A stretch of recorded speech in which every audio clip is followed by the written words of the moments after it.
बिस्मिल्लाहिर्रहमानिर्रहीम। अस्सलामु अलैकुम दी उर्दू इस्लामिक टीचर के प्यारे नाजरीन, ख़वातीन व हज़रात, आज की इस वीडियो में हम आपको बताएंगे कि सूरे रहमान को अगर आप सिर्फ एक बार पढ़ते हैं तो आपको क्या फ़ायदा मिलता है।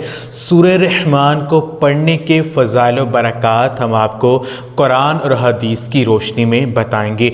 ख़वातीन व हज़रात, सूरे रहमान कुरान पाक के पारा नंबर 27 में मौजूद है। अगर हम कुरान पाक की सूरतों की काउंटिंग करें तो काउंटिंग के एतबार से ये 55 नंबर सूरा है। सूरह रहमान को पढ़ने के बेशुमार फ़ज़ाइल व बरक़ात हैं। सूरह रहमान के बारे में चंद अहादीस हम आपकी खिदमत में पेश करते हैं।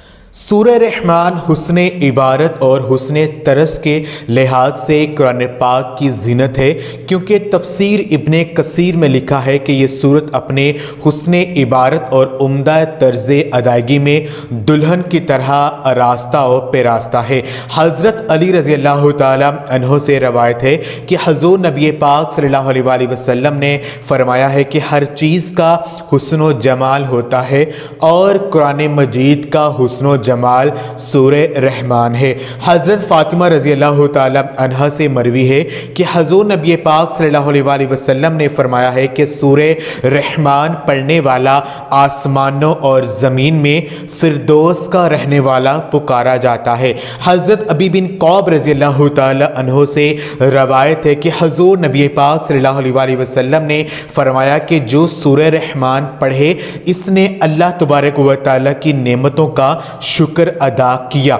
एक मर्तबा हज़ूर नबी पाक सल्लल्लाहु अलैहि वसल्लम सूरह रहमान की तिलावत उन्होंने फरमाई और सहाबा रज़ी अल्लाह ताला अन्हो खामोश रहे। इस पर आप सल्लल्लाहु अलैहि वसल्लम ने फरमाया कि तुमसे अच्छे तो जिन थे कि जब भी मैं उनके सामने फ़ाबी अय्यी आलाइ रब्बिकुमा तुकज़्ज़िबान पढ़ता तो वो कहते कि तेरी किसी नेमत की हम नशुक्री नहीं करते। सूरह रहमान हाजत रवाई और अज़ाफ़ाए रिज़्क़ के लिए अक्सीर है। अगर कोई शख्स सूरह रहमान को 11 रोज़ तक रोज़ाना 11 मरतबा पढ़ेगा तो इंशाअल्लाह ताला हाजत उसकी पूरी होगी और रिज़्क़ में बेतहाशा इजाफ़ा होगा।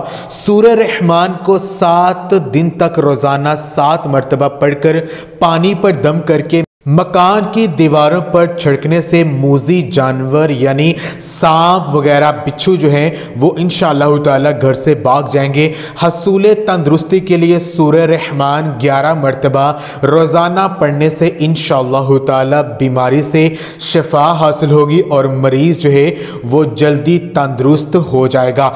इसके अलावा अगर किसी शख्स के बदन में दर्द होता हो तो उसे चाहिए कि सूरह रहमान को पढ़कर मुकाम में दर्द पर दम करे, इंशाअल्लाह ताला सेहत होगी। अगर खुद ना पढ़ सके तो किसी दूसरे से परवाह कर या किसी से लिखवा कर जो है अपने पास रखे, इंशाअल्लाह ताला उसका जो भी मर्ज होगा वो बहुत जल्दी ठीक हो जाएगा। तो मेरे बहन और भाइयों, कोशिश करें कि अगर आपकी कोई भी हाजत है सूरह रहमान को पढ़कर अल्लाह तबारक व तआला से मदद तलब कीजिए और अल्लाह पाक से रहनुमाई लीजिए। इंशाअल्लाह ताला आपकी जो मुश्किल है वो आसान हो जाएगी। तो मेरी बहन और भाइयों, ये थी हमारी आज की वीडियो। अगर आपको पसंद आई है हमारी वीडियो को लाइक ज़रूर कीजिएगा और इसको लाजमी शेयर भी करें। जज़ाकल्लाह।